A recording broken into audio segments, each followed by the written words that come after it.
Welcome, sleepy soul. I'm your storyteller tonight, here to help you drift into deep, peaceful sleep. Before we begin, don't forget to like the video and subscribe for more bedtime stories. Let me know in the comments where you're watching from and what time it is. And if there's a story you'd like to hear next, I'd love to know that too. I never thought my marriage would unravel the way it did. For most of my 20s, I believed I had it all figured out. A stable job, a modest but comfortable home, and a wife I thought I could trust.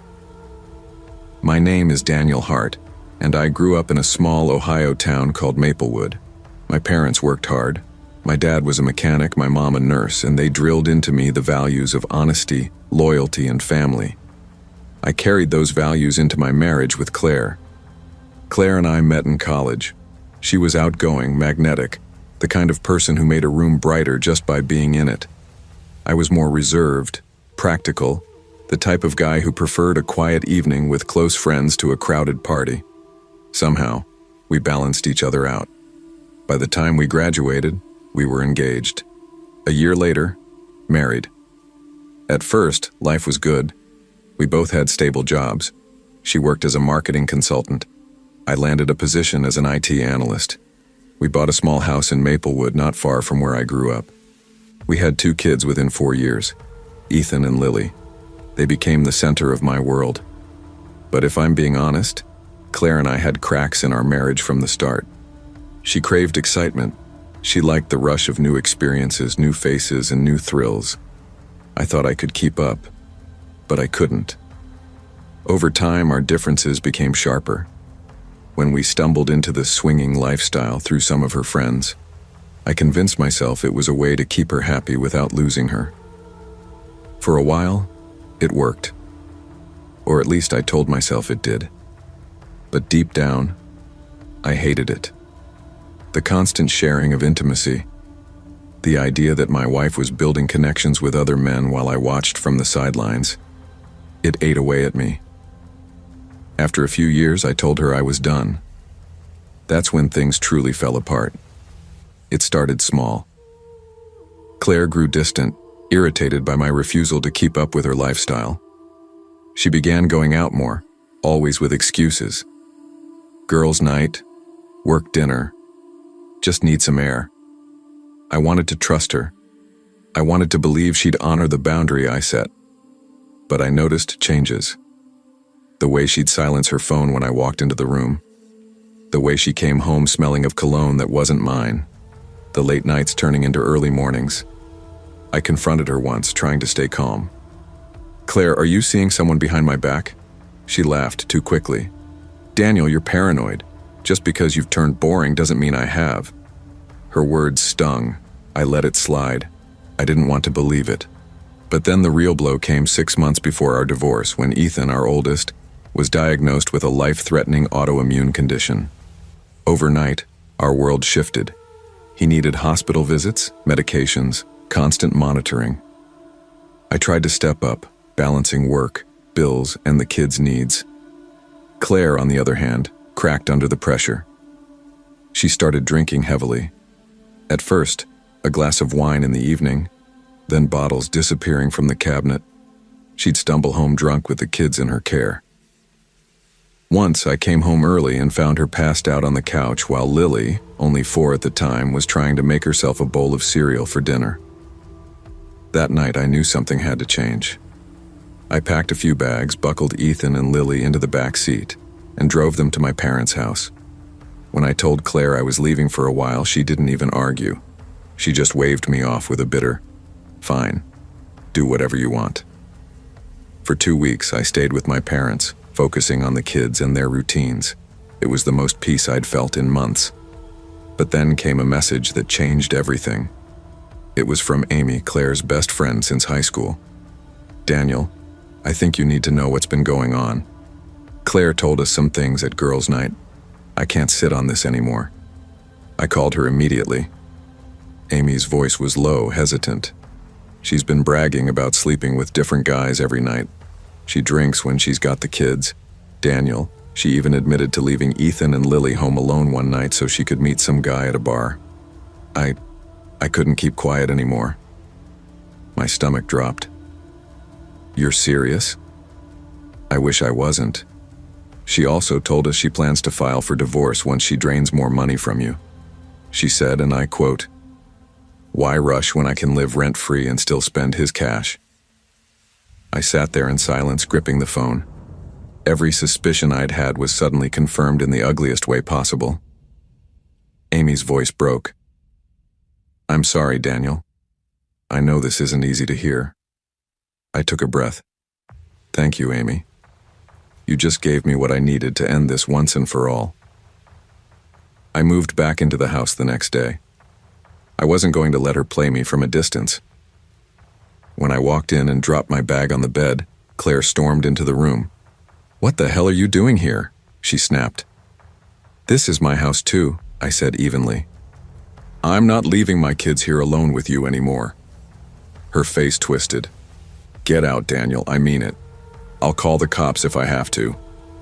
"Go ahead," I muttered, keeping my phone recording the whole exchange from my pocket. She lunged for her phone, dialing 911.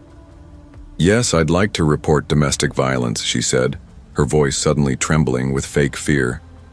Minutes later, red and blue lights flashed outside.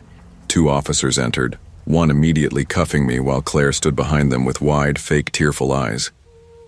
"This man's been abusive," she sobbed. But when the detective pulled me aside, I quietly said, "I have the whole thing recorded." "She's lying." I played the audio. The detective's expression shifted. Within an hour, Claire was the one in handcuffs sitting in the back of the squad car. That was the night everything began to shift in my favor. Claire wasn't allowed back in the house for a week. She crashed at Amy's place, but instead of reflecting, she went on a spree. New laptop, new iPhone, designer clothes. She drained our joint account without hesitation. When I saw the balance, I felt sick. The next morning, I went to the bank. I withdrew everything left in our savings, closed our joint credit cards, and transferred my investment accounts into my name only. When Claire found out, she blew up my phone with messages. "You bastard. How dare you cut me off? You'll regret this. I swear to God, Daniel, you'll pay for what you've done to me." But the more she raged, the clearer it became. She wasn't in control anymore. A few days later, Amy called me again. "Daniel, she's not doing well. She told me she's thinking of ending her life." I froze. As much as I hated her, I didn't want the mother of my kids dead. Amy convinced her to check into an inpatient mental health facility. Surprisingly, Claire agreed. Maybe she knew she needed help, or maybe she wanted pity. Either way, it worked in my favor. It was proof she was unstable and unfit to care for the kids alone. 2 weeks later, the divorce hearing began. Claire walked in looking polished, sober, and ready to perform. On the stand, she cried. She told the judge I was abusive, controlling, and that my cruelty had driven her to a mental hospital. She was convincing. For a moment, I feared the judge might believe her. But then it was my turn. My attorney presented the recordings, the bank records, the police report. Piece by piece, her story fell apart. The final blow came when Amy took the stand. Amy's voice was steady, her eyes locked on Claire. I watched her spiral. I watched her leave her kids alone so she could drink and hook up with strangers. She bragged about it. I begged her to stop, but she wouldn't. Daniel isn't perfect, but he's the only stable parent those kids have. Claire sat frozen, her mouth half open, her attorney flipping through notes like a drowning man grasping for air. When the dust settled, the judge ruled in my favor. I was granted sole custody. Claire was restricted to supervised visitation until she completed rehab and counseling. I kept the house. I kept my investments. I got to protect my children. It's been 5 years since that day in court. Claire eventually sobered up. She still sees Ethan and Lily, but only within the limits of the visitation schedule. As for me, I finally have peace. My kids are thriving. Ethan's health has stabilized with treatment. Lily is growing into a smart, confident girl. And me? I no longer wake up wondering what lie will unravel my life today. Sometimes late at night I think back to the man I was. The man who thought swinging would save his marriage. The man who kept forgiving the unforgivable. I don't recognize him anymore. What I do know is this: walking away saved my kids and saved myself, and I'll never apologize for that. I never thought the person who could hurt me the most would be the one I trusted above everyone else. My name is Marcus Reynolds. I'm 34 years old, a project manager for a mid-sized software company in Columbus, Ohio. For the last 10 years, I've been married to Claire. If you asked anyone who knew us, they'd tell you we were the kind of couple people envied, always smiling at each other in public, raising our daughter together, taking family trips whenever work allowed. But like every relationship, what you see on the outside doesn't always mirror what happens when the doors are shut. Claire and I met in college. She was studying education. I was deep in business management courses. What drew me to her first was her laugh. It was bright, unfiltered, the kind that filled a room. She made me feel lighter in a way I hadn't felt before. We married young, maybe too young. I was 24, she was 22. Our daughter Lily was born 4 years later. By then I was climbing corporate ladders, working late, traveling to client sites. Claire stayed home at first, then picked up teaching part-time when Lily started preschool. If I'm honest, the cracks started small. I was often exhausted from work and she seemed restless, like the suburban routine wasn't enough. I chalked it up to growing pains. Marriage isn't easy. At least that's what everyone says. Things started to unravel when Lily got sick. Last winter, she was diagnosed with a rare autoimmune disorder. Suddenly, our lives were hospital visits, specialists, bills stacking up faster than I could manage. Claire tried to hold herself together, but I could see her breaking under the pressure. She started drinking more. Just to take the edge off, she'd say.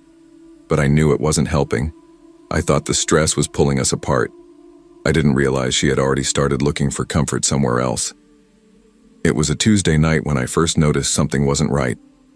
Claire said she was going to grab groceries around 7 p.m. I was home with Lily, who had finally dozed off after a long coughing spell. When Claire came back 2 hours later, she didn't have any groceries. "Where's the food?" I asked, trying to sound casual. "Oh, God, I'm such an idiot. I got caught up talking to Jessica at the store. We must have chatted for forever. I didn't even realize how late it was." She laughed it off, but her cheeks were flushed, and she couldn't quite look at me. It didn't sit right. Jessica was one of her co-workers, but I'd never known them to hang out outside of work. That night, when she was in the shower, I checked her phone. It was locked with a new passcode. Claire had never locked her phone before. A cold knot formed in my stomach. I didn't confront her right away. Instead, I waited. I started paying attention to her schedule, her moods. Every Thursday night, she had grading sessions with co-workers. Every Saturday morning, she suddenly wanted to go for a run alone. One night, when she fell asleep on the couch, I finally managed to unlock her phone using Lily's birthday. What I saw nearly made me vomit. 13 different men. Not one, not two. 13. Some messages were explicit, others more subtle, but they all had the same undertone. Intimacy, betrayal, the kind of words that had once been meant only for me. She wasn't just unfaithful, she was reckless.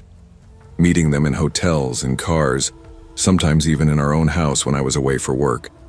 I remember sitting there staring at the screen, my chest pounding so hard I thought I was going to black out.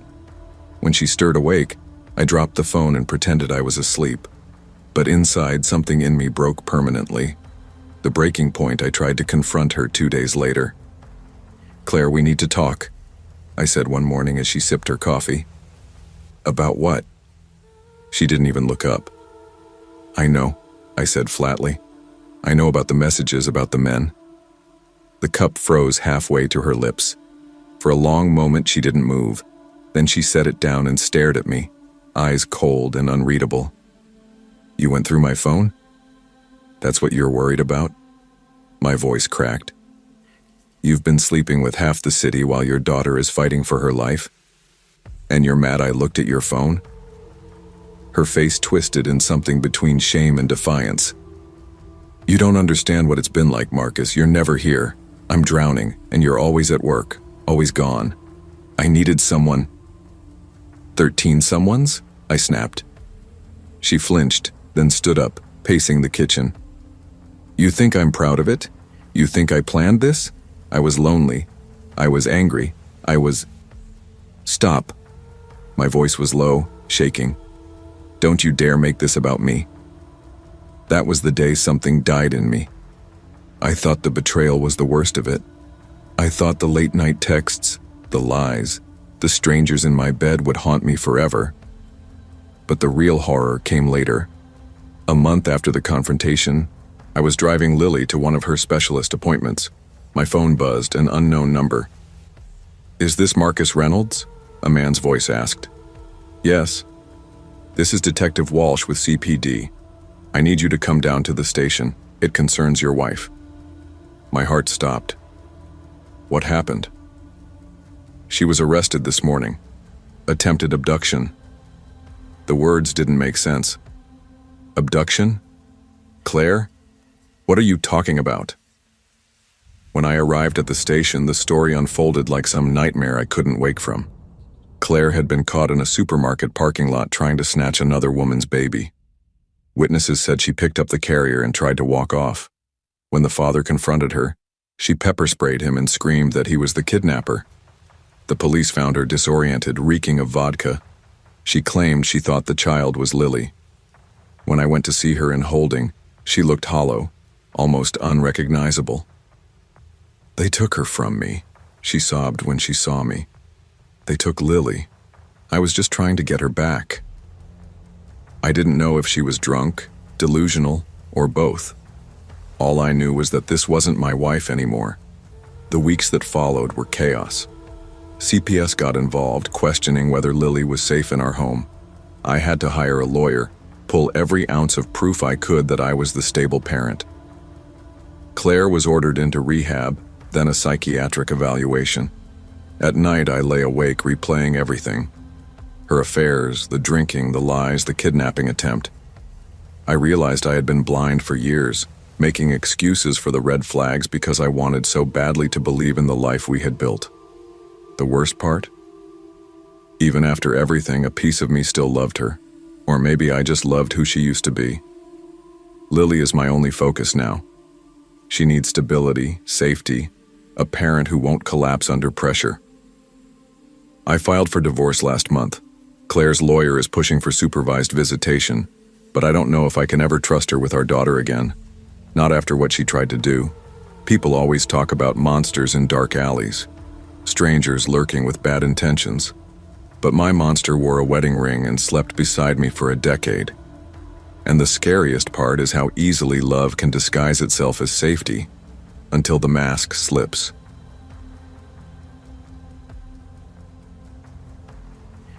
I never thought my marriage would end in horror. For years, I believed Sophie and I were the couple people envied. We had the kind of life our friends would describe as stable. A modest home in the suburbs outside Seattle, steady careers, a circle of friends we'd built together, even a goofy Labrador named Milo who seemed to complete the picture. I was 31, an engineer for a logistics firm. Sophie was 29, working in marketing for a mid-sized tech company downtown. We'd been married 6 years. Not without arguments, sure, but nothing that would make you think the foundation was crumbling. But I guess foundations rot slowly, until one day you realize the whole house is sinking. It started with little things. Sophie had always been an open book type, the kind of person who left her phone on the counter while she showered, never worried if I glanced at it. But slowly, almost imperceptibly, that changed. She started carrying it everywhere. She'd tilt the screen away when I walked by, lock it the second she was done. I brushed it off at first. Work was stressful for both of us, and I figured maybe she just needed some privacy.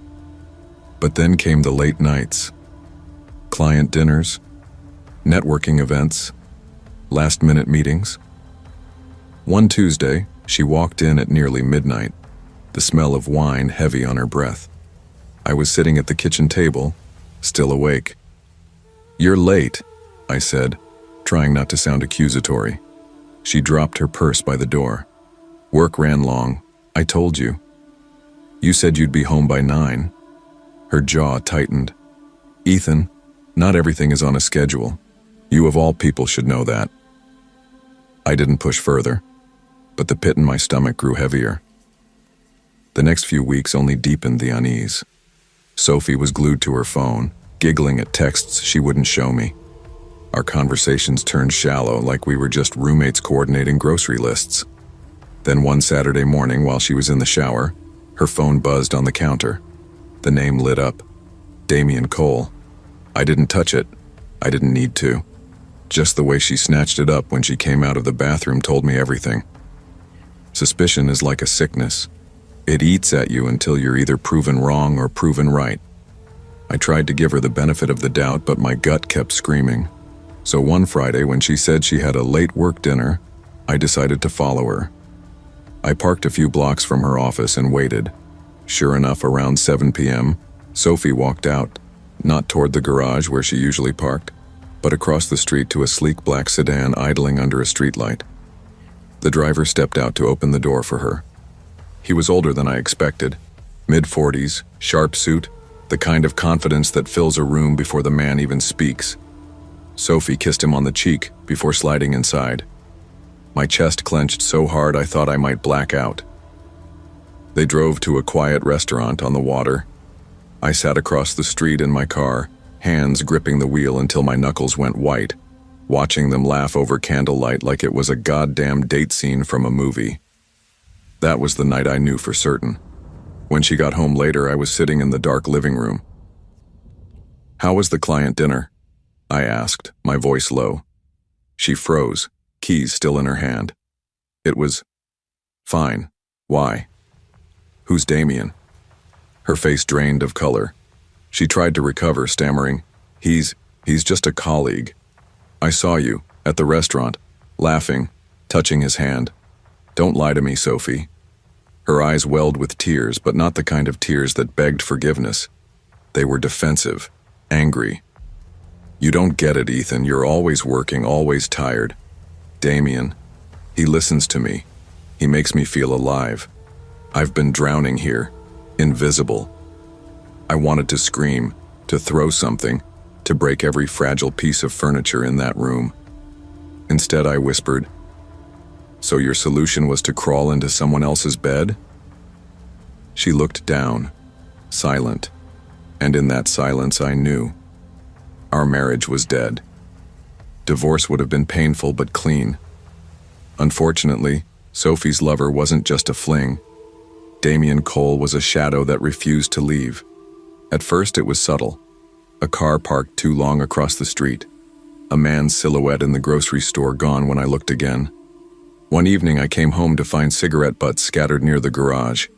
Neither Sophie nor I smoked. I confronted her. "Does Damian know where we live?" I demanded. She hesitated. I might have mentioned it.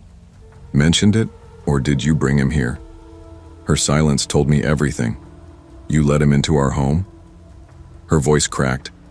It wasn't like that. He just wanted to see where I lived. He cares about me. Cares? I snapped. He's stalking us. He's circling the house at night. That's not caring. That's obsession. For the first time, I saw fear flicker across her face, but she didn't leave him. 2 weeks later at 3 a.m., I woke to the sound of the back door rattling. My heart pounded. I grabbed the baseball bat by the bed and crept to the kitchen. The handle shook violently, like someone trying to force their way in. "Who's there?" I shouted, voice trembling. The rattling stopped. Silence. Then a low voice, chillingly calm, drifted through the door. "She doesn't love you anymore, Ethan. Let her go, before I make you." My blood ran cold. It was Damian. I called the police, but by the time they arrived, he was gone. When I told Sophie, she shook her head. "Damian would never do something like that. You're just paranoid." Paranoid. That word haunted me. Because paranoia doesn't leave notes under your windshield wiper. She's mine now. I filed for divorce. Sophie moved out, taking Milo with her. I thought cutting ties would end it. It didn't. Damian escalated, blocked number calls in the middle of the night, heavy breathing before a click, voicemails whispering, "You'll never keep her away from me." I'd walk out to my car and find footprints in the dew on the hood. Once, I woke to the sound of my name whispered outside the bedroom window.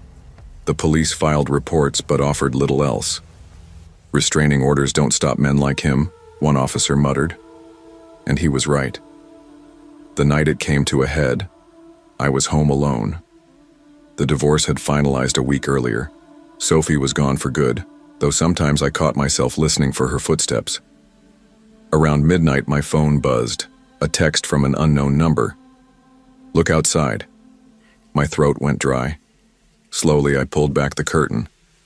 Damien stood across the street under the lamppost, smiling. Not rushing, not hiding, just smiling, like he had all the time in the world.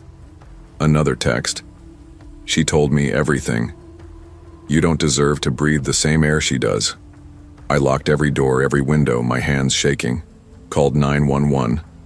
But by the time the cops arrived, he was gone. Gone, but not gone. Because after that night, the texts kept coming. The voicemails, the blocked calls. Even now, 10 years later, living across the country with a new wife and a new life, I still freeze when my phone rings from an unknown number. Because I know Damien Cole is still out there, watching, waiting. And one day I fear he'll step out of the shadows again.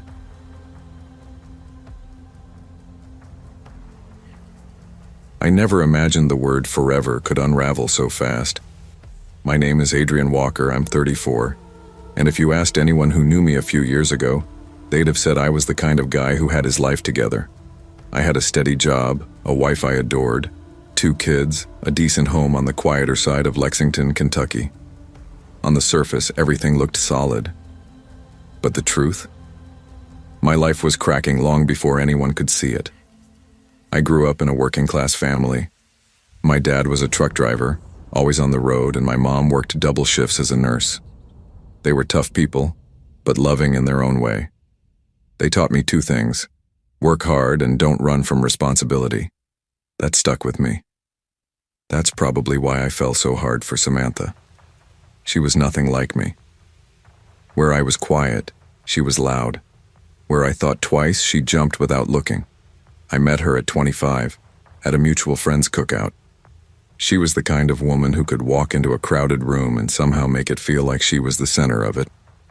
When she laughed at something dumb I said about burning hot dogs, I swear it felt like the ground shifted under me.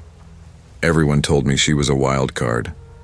My best friend Caleb warned me early on, "Man, Sam's fun, but she doesn't do settled. You're the steady type. She'll get bored." I brushed him off. "You don't know her like I do." We got married less than 2 years later. A courthouse wedding, a reception at a rented hall with string lights and cheap beer. It wasn't glamorous, but I thought it was perfect. We moved into a small 2-bedroom starter house with a cracked driveway and peeling shutters. It didn't matter. We were building a life. When our son, Eli, was born, I thought we'd finally hit that stride couples talk about, the moment when everything falls into place. Then our daughter, Maya, followed 3 years later. I was exhausted, sure, but happy. I woke up every morning knowing exactly who I was living for. But Samantha, she changed. At first, I thought it was just stress. 2 kids, bills piling up, my long hours at the accounting firm. She complained that I wasn't fun anymore, that I only cared about work and responsibility. I brushed it off, figuring it was just a phase. But then Eli got sick. He was diagnosed with a rare autoimmune disorder when he was 6, the kind of diagnosis that hits you like a freight train. Endless doctor visits, medication schedules, nights where we barely slept because we were checking his breathing. I threw myself into being strong for him. Samantha didn't. She started drinking more. A glass of wine after work turned into half a bottle. She'd go out with friends on weekends and stumble in at 2 a.m., reeking of smoke and perfume that wasn't hers. I'd ask questions and she'd snap, "Don't start, Adrian. You think you got it all figured out just because you work late and come home with your neat little paycheck?" You have no idea what it's like being trapped here all day." That word, trapped, stuck in my head. She wasn't talking about Eli's illness or the stress. She was talking about us. I tried to rationalize it. I told myself she was overwhelmed, that she needed space. I convinced myself it wasn't what it looked like. But deep down I knew. It started with her phone. Little things, like her tilting the screen away when she texted, or how she suddenly put a passcode on it when before she never cared. One night she fell asleep on the couch, her phone buzzing on the coffee table. My chest tightened. I told myself not to look, that I'd respect her privacy, but my hands had a mind of their own. The screen lit up with a message. "Can't stop thinking about last night." My stomach dropped. The number wasn't saved under a name, just digits. My hands shook as I scrolled back. The thread was full of flirty texts, late-night confessions, and one message that burned into my memory forever. "When are you leaving him?" I sat there frozen, staring at the words until my vision blurred. My whole body went cold. I didn't confront her right away. Part of me wanted to deny it, to believe it was a mistake, maybe even some cruel prank. But a week later, I got my confirmation. Samantha told me she was going out with her friend Heather. Something in her tone was off, too casual. I told Caleb, who had never trusted her, and he gave me a look I'll never forget. "Man, you already know. Stop waiting for her to confess. You want the truth? Follow her." I hated the idea. I didn't want to be that guy. But desperation makes you do things you swore you'd never do. That Saturday night after she left, I got in my car and followed from a distance. She didn't go to Heather's. She didn't even go to a bar. She pulled into the parking lot of a cheap motel off the highway. I parked far enough away to watch as she got out, smoothed her dress, and met a man who stepped out of a black truck. He was taller than me, broader, with that smug kind of confidence you see in guys who know their trouble. She ran into his arms like a teenager. They kissed, and I swear I felt something tear inside me. I sat there for nearly an hour, numb, watching the neon vacancy sign flicker, waiting for her to come out. When she finally did, her hair was messy, her makeup smudged, and she was laughing.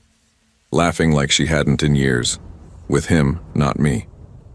When she came home that night, I was sitting in the kitchen with the lights off. She jumped when she saw me. "Jesus, Adrian, you scared me. What are you doing up?" I just looked at her. "Who is he?" Her face drained of color. She opened her mouth, closed it, then forced a laugh. "What are you talking about?" "Don't lie to me, Sam, I followed you." The silence that followed was worse than any words. She knew. I knew. There was no taking it back. Finally, she whispered, "His name's Tyler." I felt like my chest was caving in. "How long?" "Almost a year." A year, while I was working double shifts to pay medical bills, while I was sitting in hospital rooms with our son. She was sneaking off to motels with another man. I slammed my fist on the table, making her flinch. "You destroyed this family for him?" Her eyes narrowed, and suddenly she wasn't guilty. She was angry. "Don't you dare put this all on me. You checked out a long time ago, Adrian.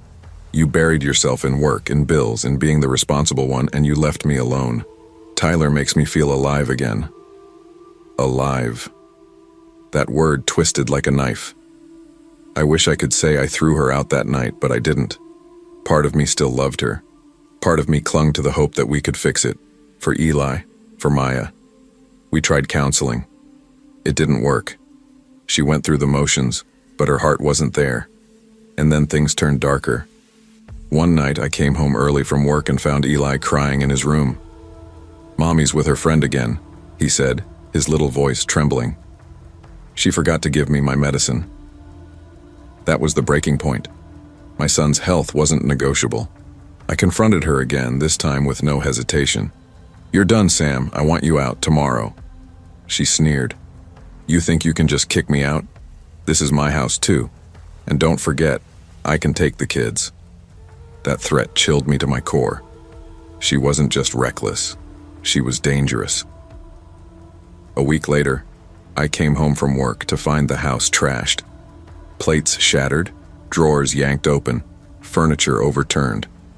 And standing in the middle of it was Tyler. He was drunk, shirt half unbuttoned, reeking of beer. "She told me you'd be at work," he slurred. "Get the hell out of my house." He laughed. "Your house? Buddy, she's done with you. She's mine now." Before I could respond, Samantha came stumbling in from the kitchen, also drunk. "Adrian, don't make this worse. Just leave us alone." I couldn't believe what I was hearing. In my own home? With my kids here? That's when Tyler lunged. He shoved me hard, sending me crashing into the wall. My vision blurred, but I heard Caleb's voice in my head. "Stop waiting for her to confess. You already know." I grabbed the baseball bat I kept by the back door. I didn't swing it, but I held it between us, my voice shaking. "Get out." Tyler sneered, but something in my eyes must have registered because he pulled Samantha by the arm and staggered out. I filed for divorce the next morning. The custody battle was brutal. Samantha painted me as controlling, cold, neglectful. But the evidence, the drinking, the affair, the neglect of Eli's medical care, was on my side. In the end, I got primary custody. Samantha spiraled further after Tyler dumped her. Last I heard, she moved back in with her parents out of state. I haven't seen her in over a year. The kids are adjusting. It's not easy. Eli still asks about his mom sometimes, and I never know what to say. But we're healing. Slowly. Some nights, though, when the house is quiet, I sit in the dark and replay it all. The motel parking lot, the text messages, the laughter that wasn't for me. And I wonder how love can turn into something so cruel.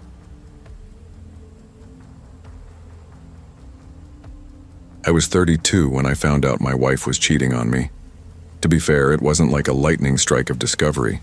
It wasn't some movie-like moment where I walked in and caught her in bed with someone else.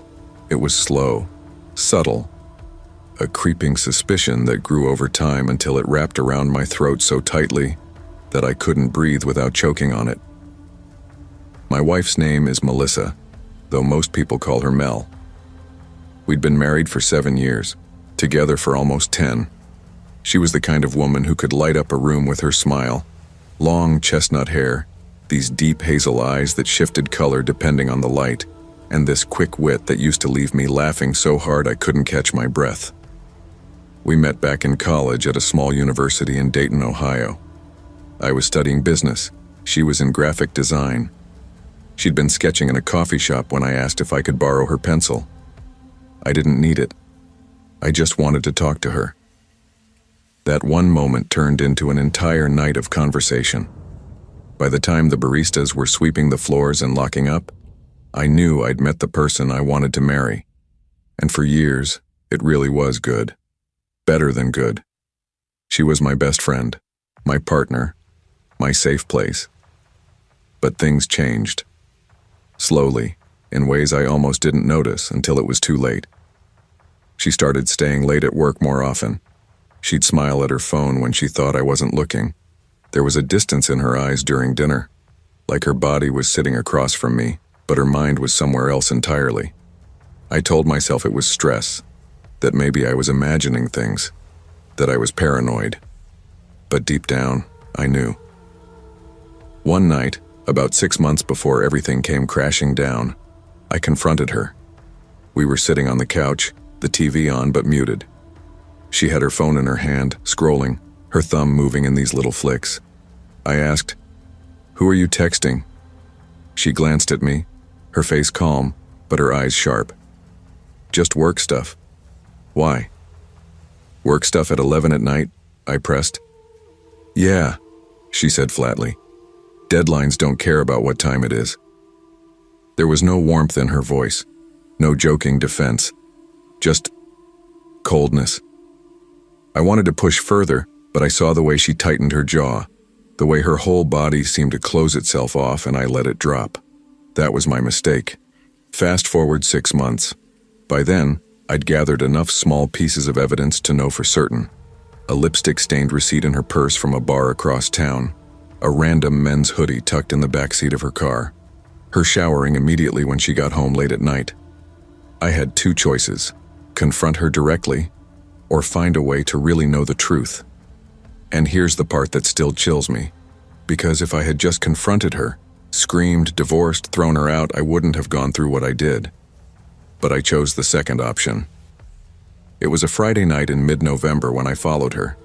She told me she was meeting a client for a late-night brainstorming session.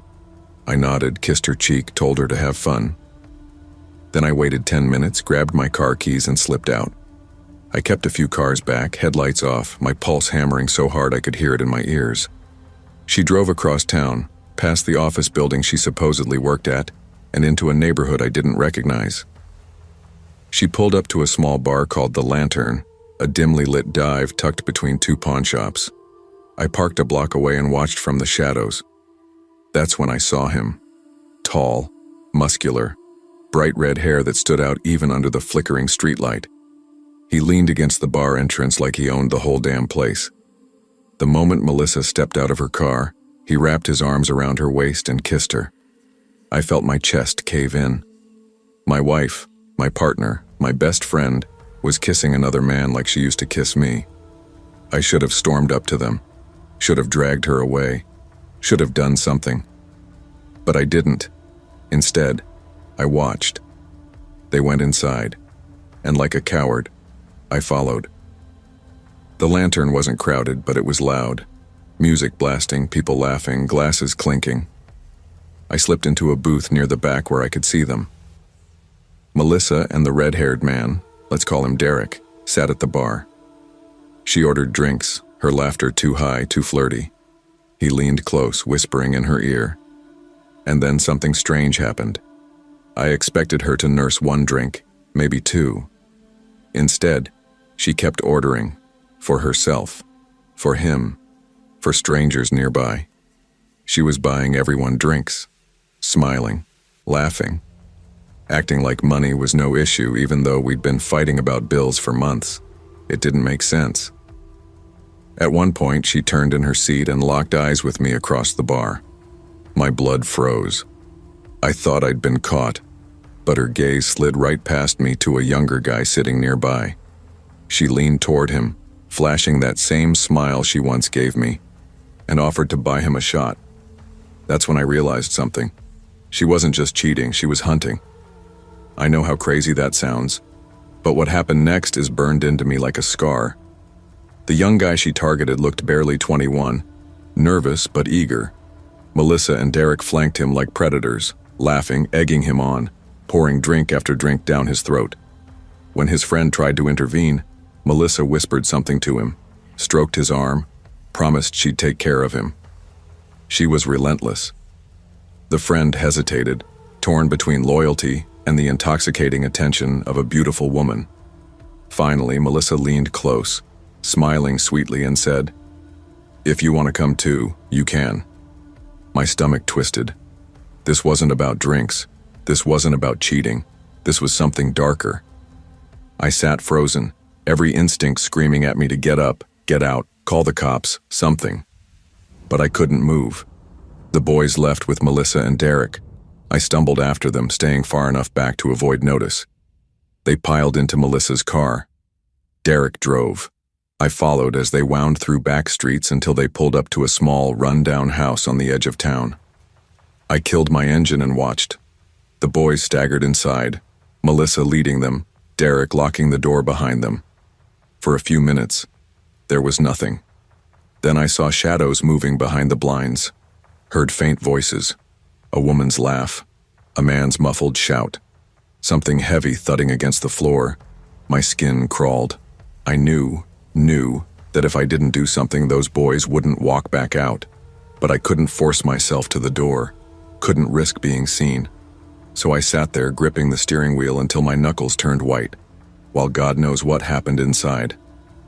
After what felt like hours, the door finally opened. Melissa stepped out first, her hair messy, her lipstick smeared. Behind her came Derek, carrying something heavy wrapped in a dark blanket. They loaded it into the trunk of Melissa's car, slammed it shut, drove off into the night. I stayed frozen until the taillights disappeared. Then I stumbled out of my car, legs shaking, and crept toward the house. The door was unlocked. Inside, the air reeked of alcohol and something metallic.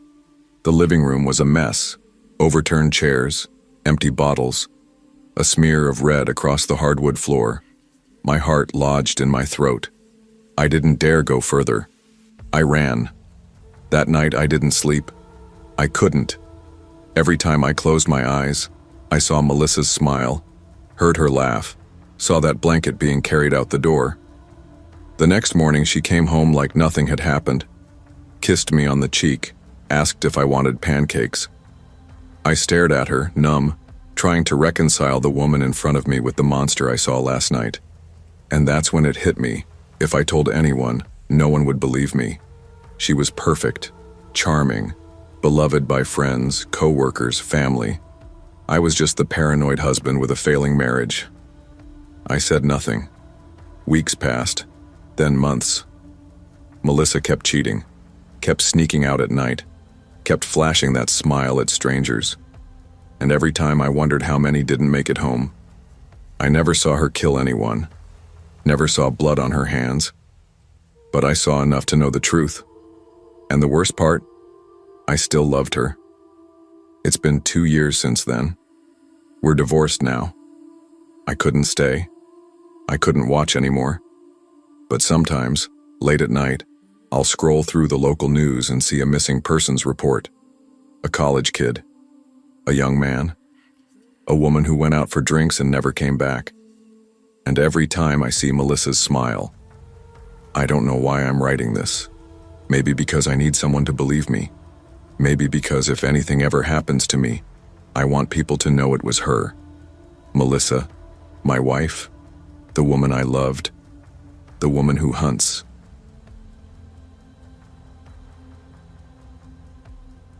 I was 31 years old when my life split in two, the life I thought I had, and the life that was really happening behind my back. Back then, I still thought of myself as a grounded guy. My name's Ethan Ward, and I've spent most of my life in Ravenbrook, Pennsylvania, a quiet river town where everyone knows everyone's business. My parents still live across the bridge, in the same ranch house I grew up in. I wasn't rich, but I had stability. I worked as a project coordinator for a construction supply company, steady hours, decent pay.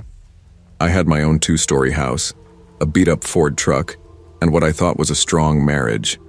Her name was Lena. We'd been together for almost 10 years, married for 5. We met at a coffee shop near the Penn State campus when we were both 21. She was studying accounting. I was buried in project management classes. She had this light in her, warm, quick to laugh, always asking me questions in a way that made me feel like I mattered. I remember she spilled her iced latte on me during that first meeting, apologizing so much that I had to laugh. Somehow that messy beginning turned into a love I thought would last forever. But nothing lasts forever, not the way you imagine it. At first, our marriage was fine, better than fine. We had Friday night takeouts, little road trips, late night arguments about movies.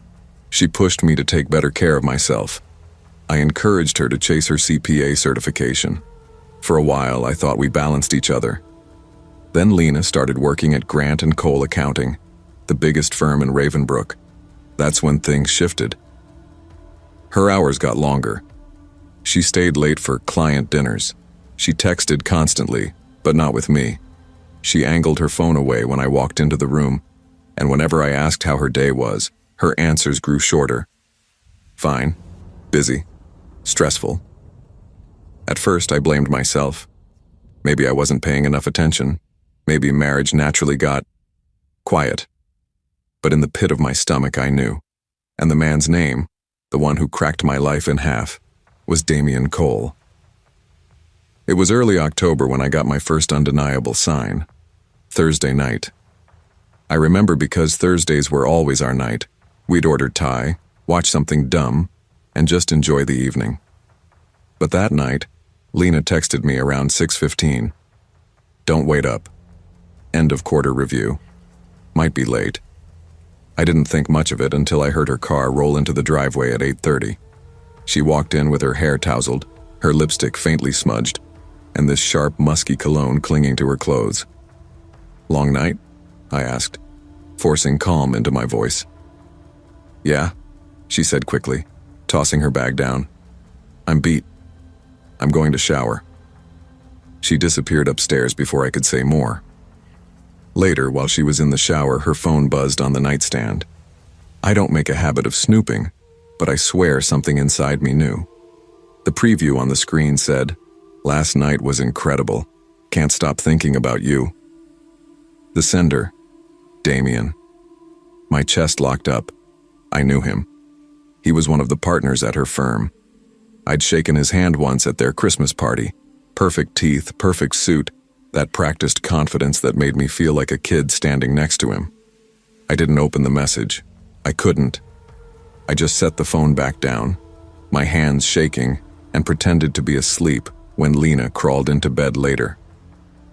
That was the night the trust died. The next day, I met up with my oldest friend, Victor Hayes, at a bar we'd been going to since college. Victor was the kind of friend who never sugarcoated things, brutally honest, sometimes to a fault. I told him everything, my voice low, eyes darting around the bar like I was spilling state secrets. Victor leaned back, crossing his arms. "Ethan, you know what that is. That's not a work text. That's not innocent." "I don't want to jump to conclusions," I muttered. He gave me a hard look. "Man, you already know the conclusion. Don't gaslight yourself. You've been with her 10 years. You know her. If you feel it, it's real." His words sank like stones in my stomach. I tried to hold it together, but a week later I cracked. We were eating dinner in silence. I put my fork down and asked, "Lena, are you seeing someone else?" Her head snapped up, eyes wide, almost offended. "What?" "Ethan, no. Why would you even—" "Because I'm not stupid," I said quietly. "You're different, distant," and I saw a text. Her face drained. For a moment, she was stone. Then she tried to recover, shaking her head. "It's not what you think. Damien's just... he flirts with everyone, it's harmless." "Last night was incredible. That's harmless?" She opened her mouth, shut it, and pushed away from the table. "I don't want to fight about this right now." She went upstairs, leaving me at the table, staring at my untouched food. That was the moment I realized I was living with a stranger. The betrayal was bad enough. But what happened after is the part that still keeps me awake at night. It started with whispers. Some nights, when Lena thought I was asleep, I'd hear her talking downstairs in the kitchen. Low, urgent whispers, like someone was there with her. But when I went down, the room was empty, the back door locked. Other times, I'd catch her standing at the living room window in the dark, staring out at nothing. When I asked what she was doing, she'd just smile too wide and say, "Just thinking." One night I woke up at 3 a.m. to find her side of the bed empty. I padded downstairs and froze. Lena was standing in the middle of the kitchen, her face turned toward the corner, as if someone stood there. But the corner was empty. Her lips moved, whispering something I couldn't hear. When I said her name, she spun around, eyes wide, and for a split second, I swear to God, her smile stretched too far, like something was pulling it unnaturally wide. "Ethan," she said softly, "go back to bed." I did, not because I wanted to, but because I was terrified. The breaking point came 2 weeks later. I had fallen asleep on the couch. Around 2:45 a.m., a loud thud upstairs jolted me awake. My heart pounded as I grabbed a flashlight and headed up. The bedroom door was ajar. Inside, Lena wasn't alone, but it wasn't Damien. Something else stood by the bed, a tall black figure hunched, its face a grotesque grin stretched ear to ear, eyes like white lamps burning in the dark. And Lena wasn't screaming. She wasn't fighting. She was standing beside it, her head tilted unnaturally, her mouth stretched in the same impossible grin. They both turned to look at me in unison. "Ethan," she whispered, her voice not her own. "You should have never looked at the phone." The flashlight slipped from my hands. I don't remember running. I just remember waking up hours later in my truck, parked miles away at Victor's place, shaking, crying, unable to explain. When I finally went back to the house at dawn, Lena was gone. Her clothes, her things, vanished. No note, no trace. I haven't seen her since. The police filed a missing person report, but they looked at me like I was holding something back. How could I tell them the truth? That my wife hadn't just cheated on me. She'd let something inhuman into our home. Victor believes me, or at least he pretends to. He lets me crash at his place when I can't stand sleeping alone in that house. Sometimes, though, when I drive past the accounting firm, I see Damien's car parked out front late at night. And sometimes I swear I see a tall black shadow watching from the upstairs window. It's been almost a year now, and I still don't know what's worse, losing Lena to another man, or losing her to whatever that thing was. But every time I close my eyes, I see that grin, and I hear her voice echoing in the dark. You should have never looked at the phone.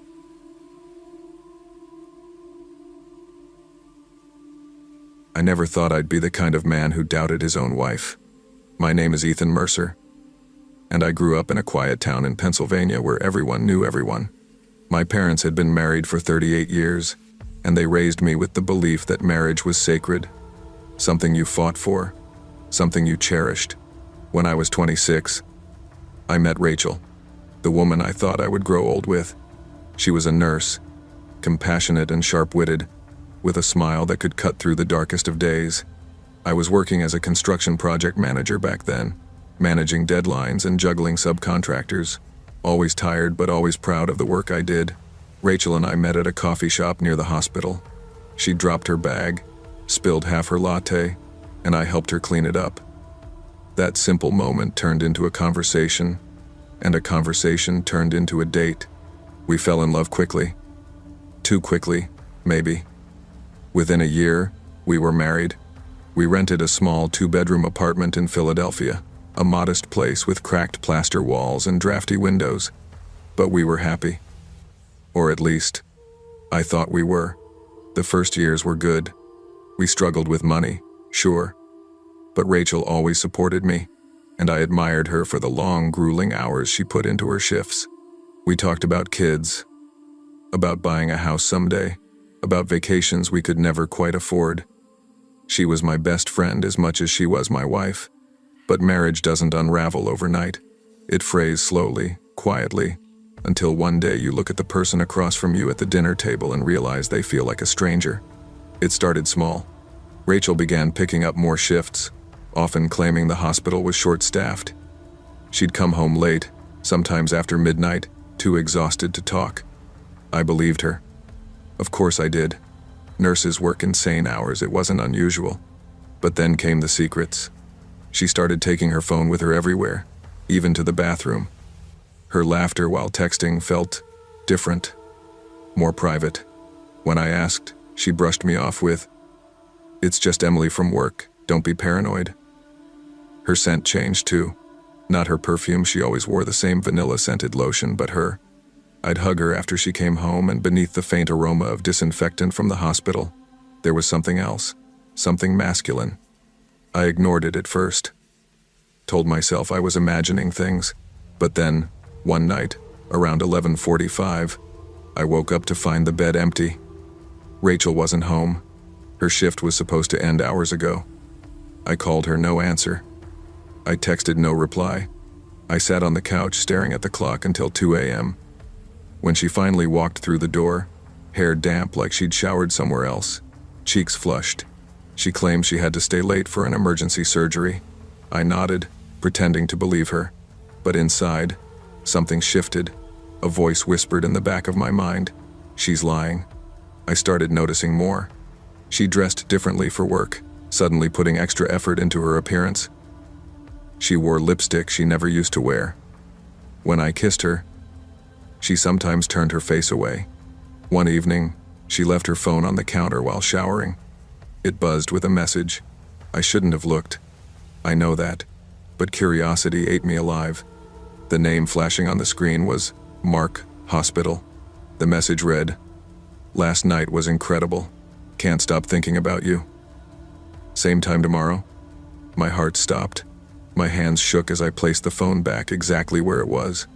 When she came out of the bathroom, smiling like nothing was wrong, I forced myself to act normal. But inside I was crumbling. I didn't explode right away. Maybe part of me wanted to be wrong, wanted to collect more proof before I shattered the illusion of our marriage. So I waited, watched, listened. A week later, when she told me she was covering another late shift, I followed her. I parked across the street from the hospital, watching the entrance. She walked out around 8:30 p.m., not in scrubs, but in a short black dress I'd never seen before. My stomach twisted. She didn't head toward the hospital wing. She walked down the block, straight into the arms of a tall man in a leather jacket. Mark. They kissed under a street lamp. Not a quick peck, a full, desperate kiss. I gripped the steering wheel so tightly my knuckles turned white. Every ounce of me wanted to storm across the street and rip him away from her. But I didn't.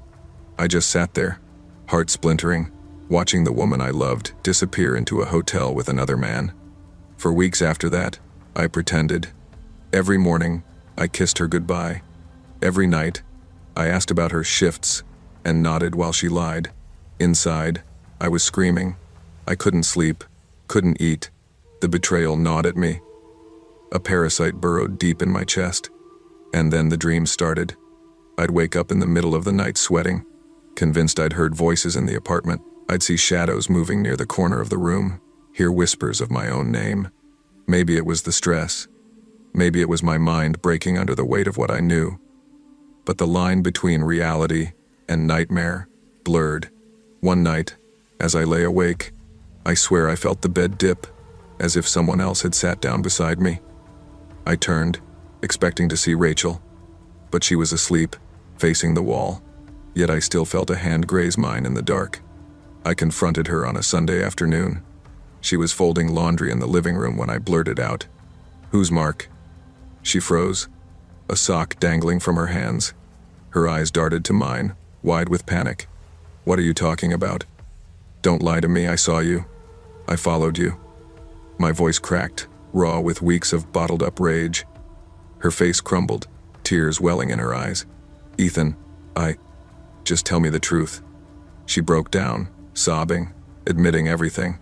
That it started as harmless flirting at work, that she felt lonely with me, always busy, that she didn't mean for it to go this far. Excuses, excuses. "You destroyed us," I whispered. "Please, Ethan, I love you. It was a mistake, I swear." But the image of her kissing him replayed in my mind on a loop, stabbing me again and again. I told her I needed space. I couldn't look at her without feeling sick.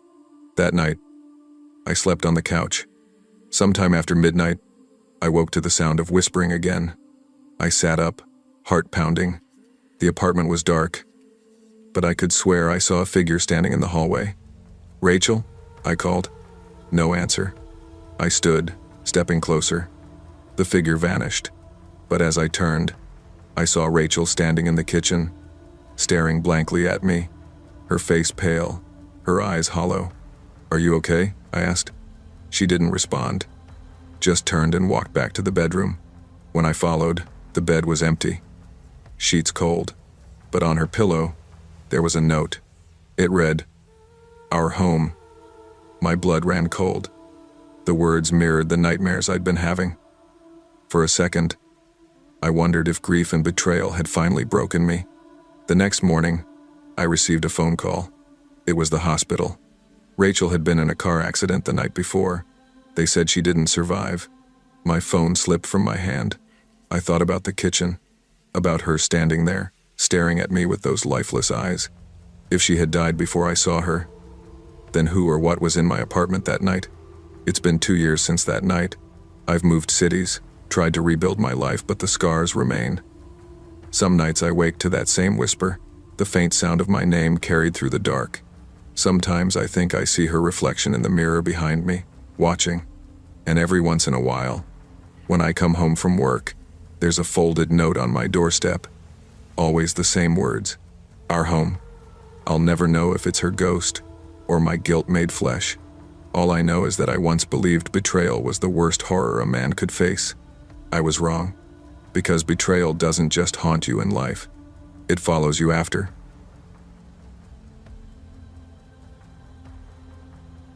I never thought I'd be the kind of man telling a story like this. If you asked anyone who knew me growing up, they would have said I was predictable in the safest way possible. A steady guy, not the type to attract chaos. But life has a way of teaching you that normal doesn't protect you from betrayal or horror. My name is Daniel Hartman, and I grew up in Hartford, Connecticut. My parents were old school, married for 45 years, loyal to the bone. That was the picture of love I had carried in my head all my life. I thought when you found the right person, everything else fell into place. No questions, no cracks. Just two people working through the world together. I met Rachel in college. She wasn't flashy, wasn't the loudest in the room, but she had a warmth about her that could calm me down even when I was spiraling before an exam. She was the type of girl you introduced to your parents and instantly saw your mom already planning the wedding in her head. And honestly, my mom did. By the time I was 28, Rachel and I were married.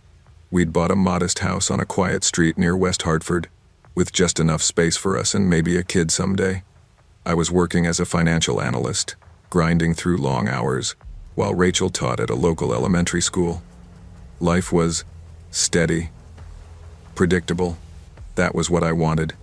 But in hindsight, maybe steady was also dangerous. It gave me a false sense of security, like nothing could touch us.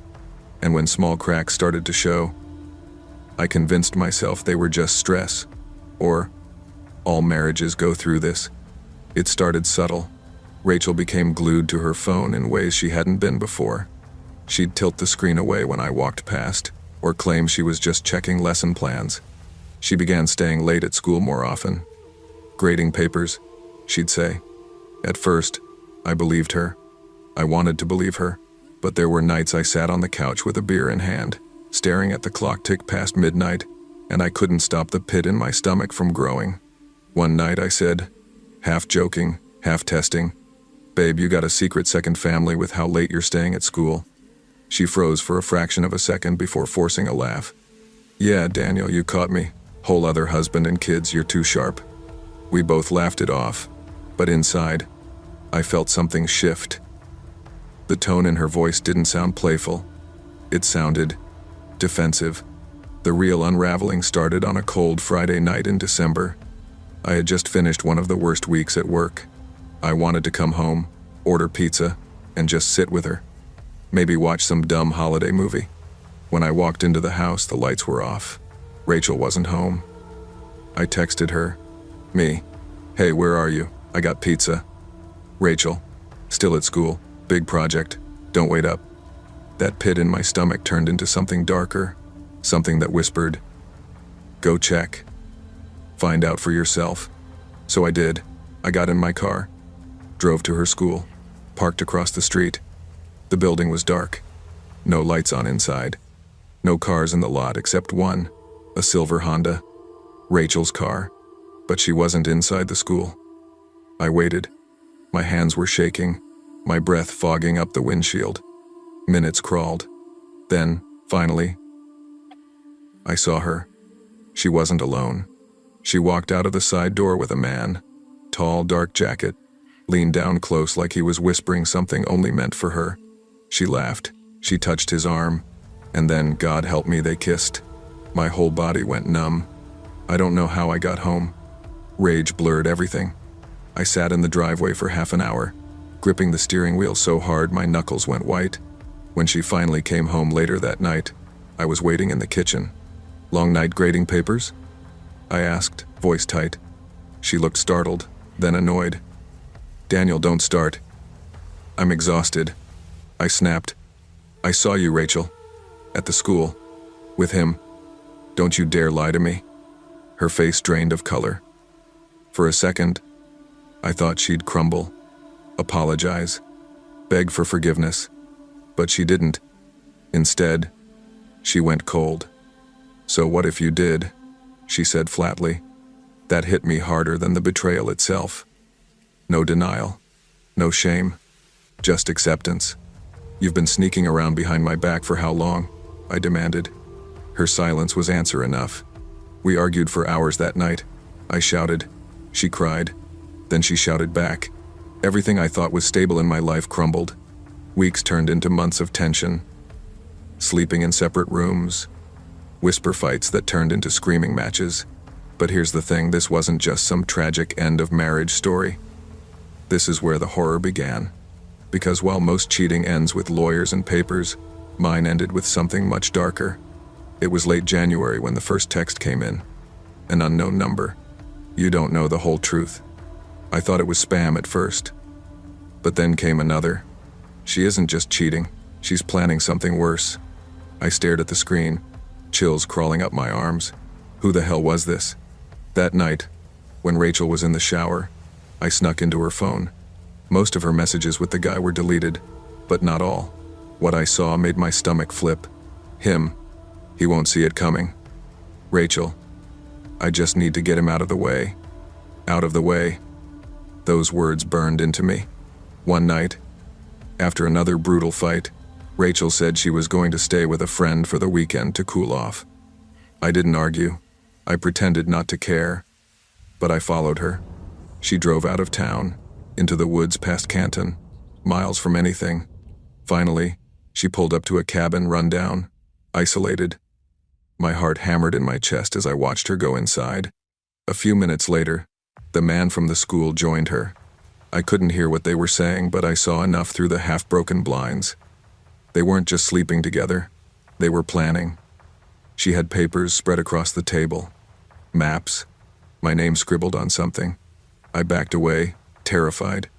2 weeks later, Rachel asked me to go for a walk with her. We need to talk. Somewhere quiet. Every instinct in me screamed, don't go. But part of me still loved her. Still wanted answers. So I agreed.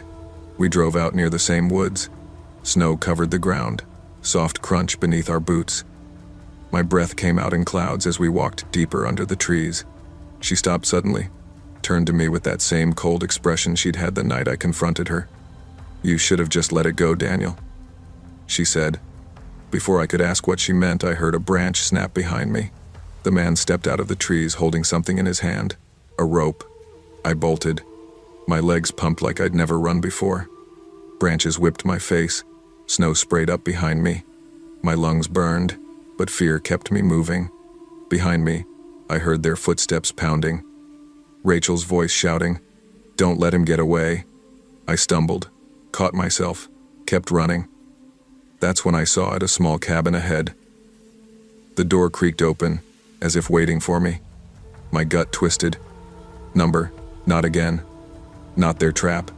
I veered off, sprinting into the darkness. But the woods were endless. My legs gave out. I crashed headfirst into a tree. Pain exploded in my skull.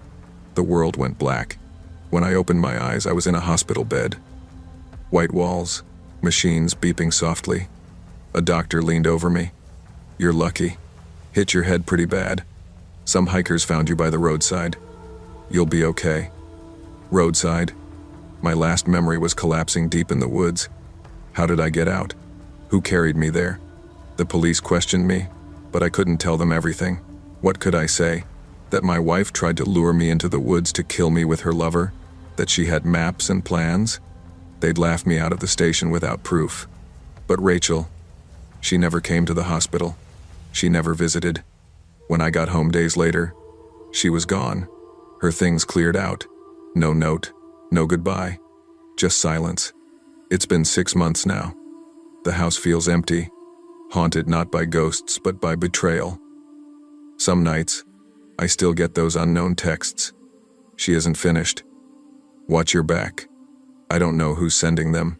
Maybe Rachel, maybe him, maybe someone else entirely. All I know is every time I step outside at night, I feel eyes on me. Like the woods followed me home, and sometimes, when I wake in the dead of night, I swear I hear the floorboards creak, as if she came back, as if the plan isn't over.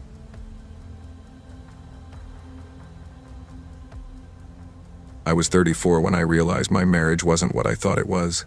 Not because of one dramatic revelation, not because of catching her in some Hollywood-style act of betrayal, No, it happened slowly.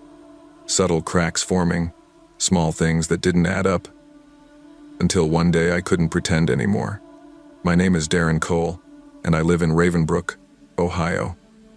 It's not a remarkable city, not the kind of place that shows up in movies. Just factories, neighborhoods, a downtown with a few restaurants that try too hard, and a university that keeps the local economy alive. I had lived there all my life, working as an IT technician for a logistics company. My days were spent fixing printers, patching servers, and pretending to laugh at the same corny jokes from guys who couldn't remember their passwords. It wasn't glamorous, but it paid the bills. And then there was Marissa Hale, my wife. We'd been married 6 years. From the outside, people would have thought we were solid. We had a 2-bedroom apartment on the west side of Ravenbrook, a little balcony with dead plants I swore I'd replace every spring, and a rhythm to life that seemed stable. Dinner most nights together, the occasional movie, vacations when we could afford them. But stability can be a mask. I started noticing things about Marissa that gnawed at me. The way she kept her phone face down on the table when she was home. The client dinners she never described in detail. The new dresses that showed up in her closet with price tags I knew her salary couldn't justify. At first I told myself I was paranoid, jealous, insecure. I had grown up watching my father accuse my mother of things she never did, and I didn't want to be that man. For months, I swallowed it.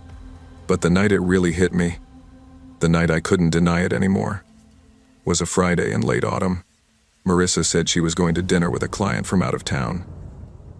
I nodded, told her to have fun, and ordered a pizza.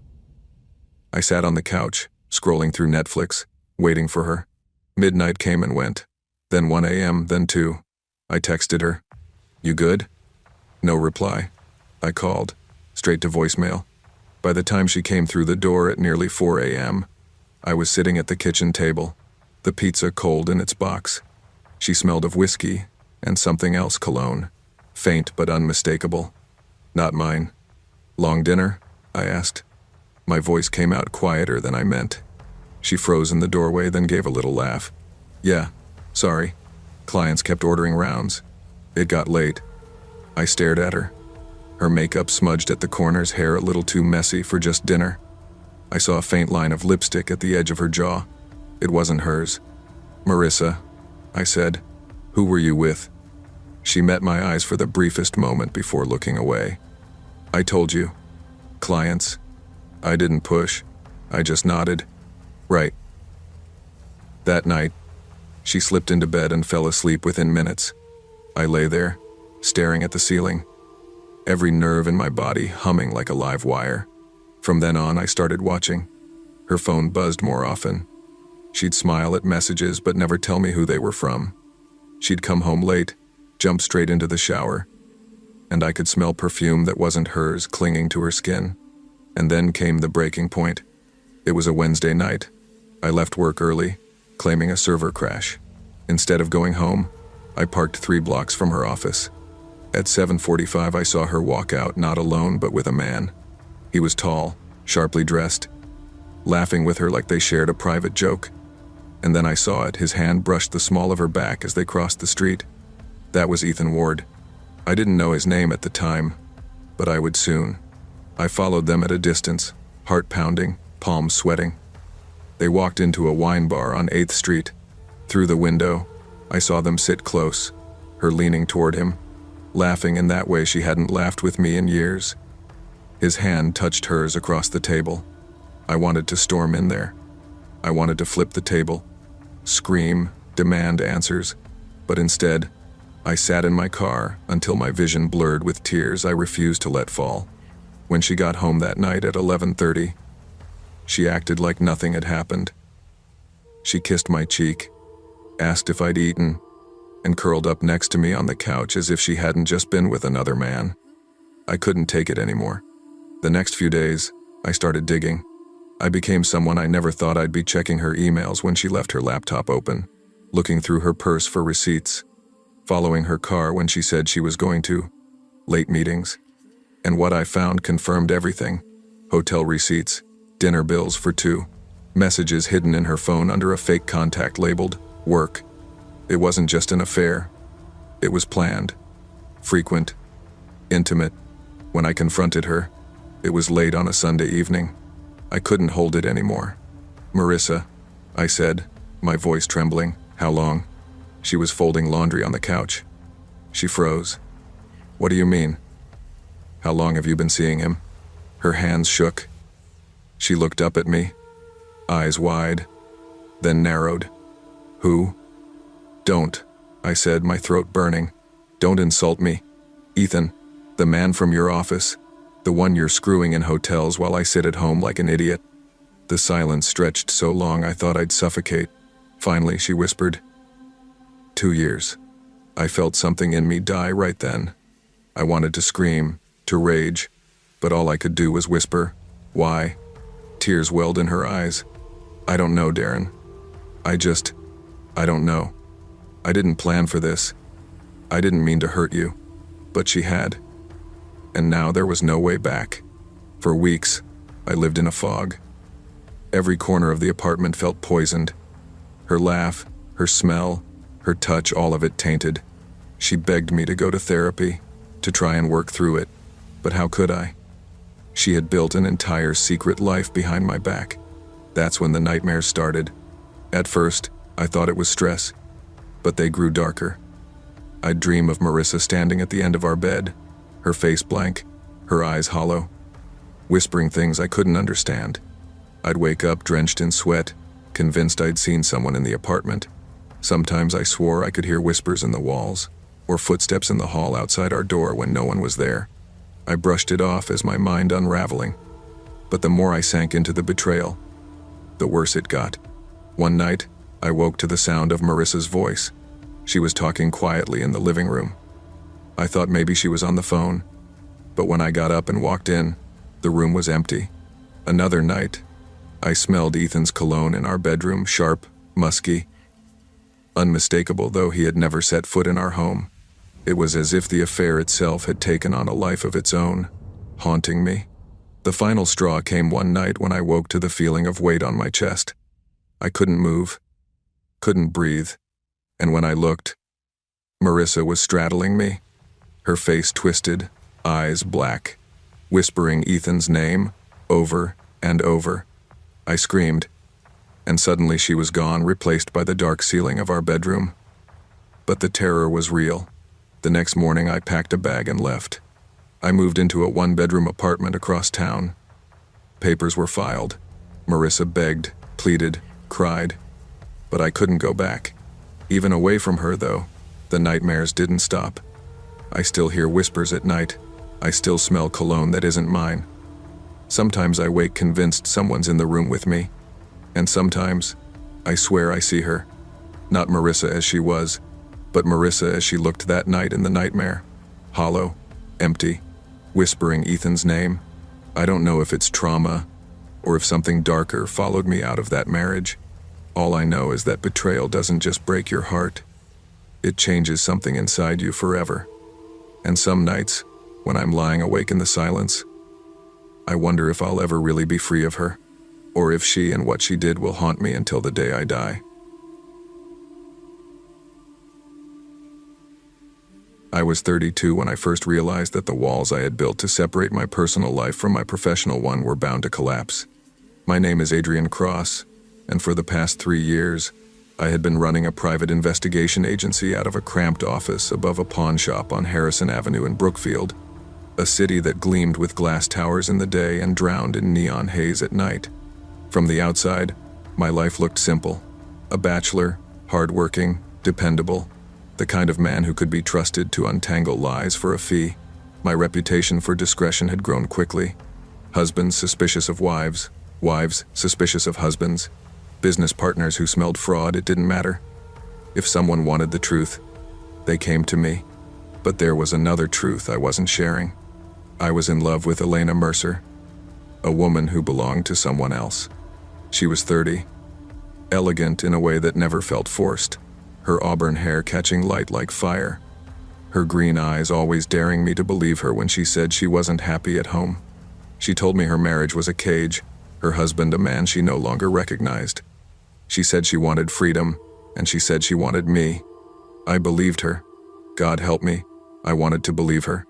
But when you spend your life digging through other people's secrets, you should know better than to think your own will stay buried. The knock at the office. It was a Wednesday morning when it happened. I was sipping on coffee that had already gone lukewarm, skimming the Brookfield Gazette like I did most mornings, pretending the world still cared about printed words. Rain tapped against the window, steady and soft. That was when I heard the knock. 3 sharp raps, firm and deliberate. "Come in," I called. The door opened, and a man stepped inside. He looked like wealth had dressed itself in caution. Tall, slender, silver-streaked hair combed back. Rimless glasses perched on a nose that seemed made for disapproval. His charcoal suit fit too perfectly to be bought off a rack. "Mr. Cross?" he asked. His voice was low, guarded. "That's me," I said, rising from my chair to shake his hand. His grip was firm but soft, practiced, the kind that belonged to boardrooms, not construction sites. "Grant Mercer." He introduced himself. The name punched the air out of me. Mercer, Elena's husband. I kept my face still. "Please, sit," I said, forcing my voice steady. "What can I do for you?" He lowered himself into the chair across from me, folding his hands together. His eyes scanned the room quickly, then landed on mine. "You come highly recommended," he said.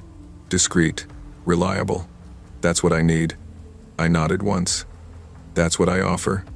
He leaned forward, elbows resting on his knees. "I have reason to believe my wife is being unfaithful." The words sliced through me. "I see," I managed. "You'd like me to confirm your suspicions?" "Yes. I want you to follow her. Find out where she goes, who she meets. I don't want guesses. I want proof." He reached into his suit pocket and pulled out a small envelope, sliding it across my desk. Inside was a photograph and a check. My stomach knotted as I opened it. Elena's face smiled up at me from the glossy print. The conflict. I forced myself to look at it like any other case file, but my hand trembled slightly as I slid the picture back into the envelope. "I can do that," I said, my voice almost mechanical. "How long would you like me to run the surveillance?" 2 weeks, Grant said. "That should be enough, unless you think longer is necessary." 2 weeks will do." He nodded. "Good. I'll trust you with the rest." As he rose to leave, he offered me a final, measured look. "I assume your discretion is as good as I've been told?" "It is," I said, my throat dry. "Then we'll speak again soon." When the door closed behind him, I slumped back into my chair. My pulse was racing. I stared at the photo again, Elena's smile burning into me. This was the trap I'd set for myself. If I told Grant the truth, I would lose Elena and destroy my business in one blow. If I lied, I risked being caught, and Grant Mercer was not a man I wanted as an enemy. I opened the bottom drawer of my desk, pulled out a bottle of scotch, and poured a glass. As the burn hit my throat, I made my decision. I would assign the case to my new operative, Daniel Hayes. He was young, eager, and sharp. He didn't know about Elena. He would follow her, document her movements, and hand me the report. Then I would filter the truth. That way, I could protect myself and Elena. At least, that was the plan. The investigation. For the next 2 weeks, I avoided Elena. No calls, no late-night visits, no stolen kisses. I told myself it was safer this way, that she'd thank me later when the storm passed. Daniel, meanwhile, threw himself into the case with the kind of energy only rookies had. Every night he brought back notes, times, places, details. "She's careful," he told me, "but not careful enough." I forced myself not to ask questions. By the end of the 2 weeks, Daniel was practically glowing. "I'll have the full report typed up by morning," he said, grinning. "It's thorough. You're going to like it." But when morning came, he wasn't ready. At exactly 10 o'clock, Grant Mercer walked into my office. He looked calm, collected, the kind of man who expected answers. "Good morning, Mr. Mercer," I said, forcing a smile. Would you like some coffee? That would be nice. I poured us both cups, the steam curling between us. My palms were sweating. Just then, Daniel entered, a folder in hand. Morning, boss. Mr. Mercer. He nodded politely, then handed me the file. I flipped it open quickly, pulled out the original report, and slid it across to Grant. The duplicate I kept face down in front of me. Grant read silently, his expression never changing. He turned each page with steady fingers. When he finished, he closed the folder and looked at me. 3, he said. Beg your pardon, I asked.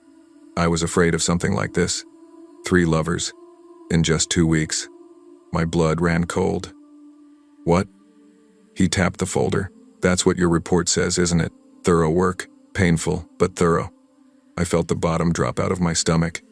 Using the excuse of wiping spilled coffee from the duplicate copy, I glanced through the pages. My eyes devoured the words. Elena seen at a cafe with one man, leaving a hotel with another, meeting yet another late at night. Photographs attached, timestamps, dates. Daniel's work was meticulous, too meticulous. I stared at the evidence, my throat closing. 3. Not just one, not just me. 3. When I finally looked up, Grant was watching me with a small, knowing grin. You seem surprised, Mr. Cross, he said softly. Don't you believe your own report? I opened my mouth, but nothing came out. My chest felt heavy, my hands numb. Grant leaned back, eyes glinting. There are some women you just can't trust, no matter what they say, no matter how much they smile. Some people are simply hollow. The words sank like stones. He stood, straightened his jacket, and tucked the folder under his arm. Thank you for your work, he said, his tone clipped. Your discretion is appreciated. And then he was gone. I sat there in silence, staring at the duplicate report. Elena's face, frozen in photographs with men who weren't me, men who weren't her husband. The illusion shattered, piece by jagged piece. That night, I didn't go to Elena. I didn't call. I didn't even drink. I just sat in the darkness of my apartment, the city buzzing faintly outside, my mind replaying every word she had ever told me, every promise, every whisper. I had built my life around uncovering lies, and still, I had been living in one. By morning, I knew what I had to do. I packed the duplicate report into an envelope, wrote her name on it, and left it outside her apartment door. No note, no explanation, just the truth. When I walked away, I didn't look back, because some women you can't save, and some lies you can't survive.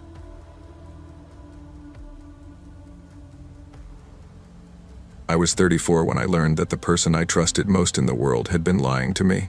My name is Ryan Mercer. I grew up in a mid-sized city in Ohio.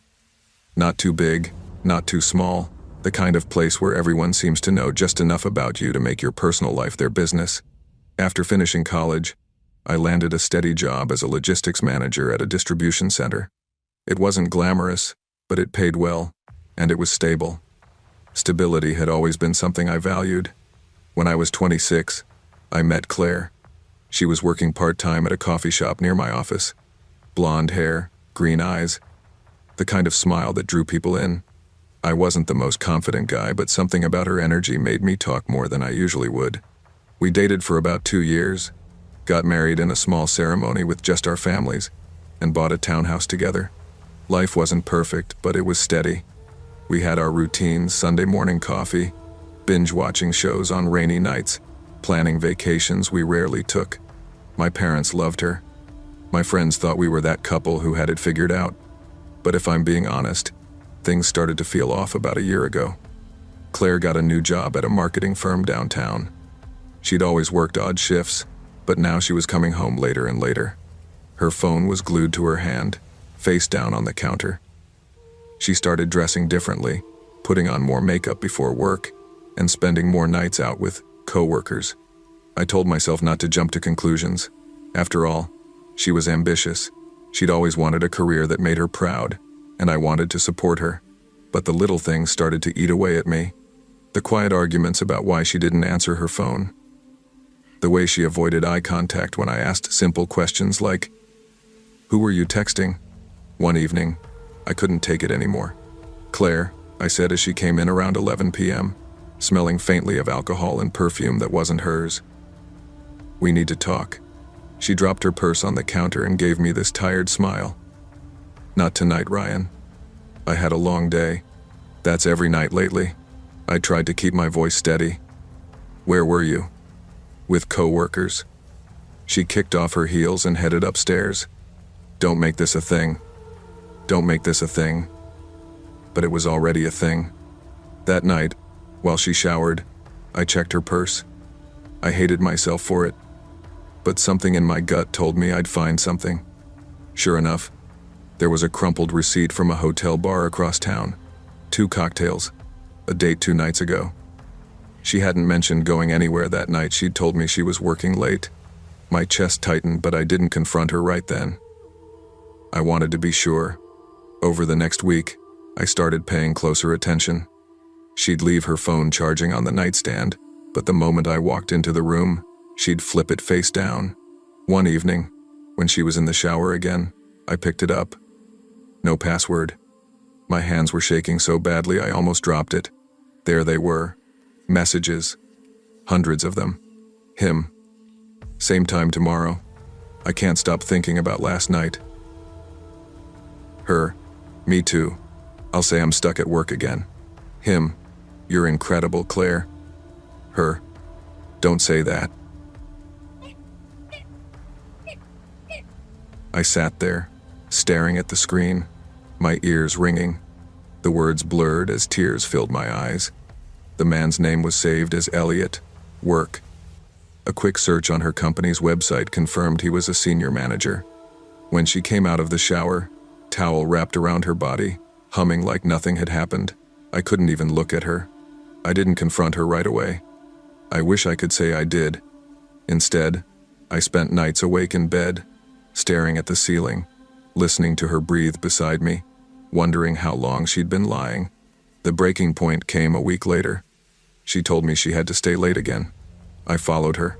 I parked 2 blocks away from her office building and watched as she walked out, her heels clicking against the pavement, her hair down in a way she never wore it for me anymore. She got into an Uber. I tailed it as best I could until it stopped at a hotel on the west side. I watched her meet him outside. He kissed her before they even went in. Something in me shattered. I didn't sleep that night. I didn't eat the next day.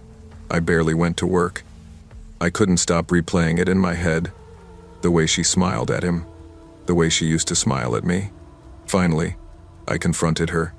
"Claire," I said, my voice cold, steady. "How long have you been sleeping with Elliot?" The color drained from her face. "What are you talking about? Don't lie." I threw her phone on the table. The messages were still open. "I know." She stared at me, jaw clenched, then turned away. "Ryan, it's not what you think. It's exactly what I think." My chest felt like it was caving in. "You've been lying to me for months." Tears welled in her eyes, but she didn't apologize. "Not at first," she just whispered. "I didn't mean to hurt you. That's all you have to say?" My voice cracked. "You've been sneaking around behind my back and all you can say is you didn't mean to hurt me?" Finally, she broke down. "I don't know why I did it. I felt like something was missing. He made me feel alive again." Those words gutted me. Like I wasn't enough. Like the life we'd built together, the dinners, the trips, the nights holding her when she cried meant nothing. I told her to leave. She packed a bag and went to stay with a friend. The days after were the hardest. Walking through our townhouse, every corner reminded me of her. Her mug on the shelf, her sweater draped over the chair, the faint smell of her perfume in the bedroom. I couldn't eat, couldn't sleep. I just kept hearing that word in my head, missing. One night, a week after she left, I woke to the sound of footsteps in the hallway. Slow, heavy. My first thought was that she'd come back to grab something, but when I called her name, there was no response. I got up, heart pounding, and walked toward the noise. The hall was empty, but the moment I turned back toward the bedroom, I saw something. A shadow. Tall, gaunt, its head tilted in a way no human head should tilt. It stood in the doorway of our bedroom, watching me. I froze. My mouth went dry. "Claire," I whispered, though I knew it wasn't her. The shadow didn't move. Then, slowly, it raised a hand and pointed at me. I stumbled back, nearly tripping over my own feet. When I blinked, it was gone. That was the first night. Since then, it's been happening more often. The shadow appears when I'm alone in the kitchen, in the bathroom mirror, standing just outside the window at night, always pointing, always silent. I don't know if it's real, or if it's my mind unraveling from the betrayal. Sometimes I wonder if it's the embodiment of my guilt for not noticing sooner, for not being enough. Other times, I wonder if something darker has latched onto me, feeding on the anger, the heartbreak, the emptiness. I've moved out of the townhouse now. I couldn't stand being there anymore. Claire's gone for good. I heard she moved in with Elliot. Maybe they're happy. Maybe she found what she was missing. But I can't move on. Not really, because no matter where I go, the shadow follows. It waits in the corners of every room. It waits at the foot of my bed when I wake at night. And always, always, it points at me, as if to say, "This is your fault."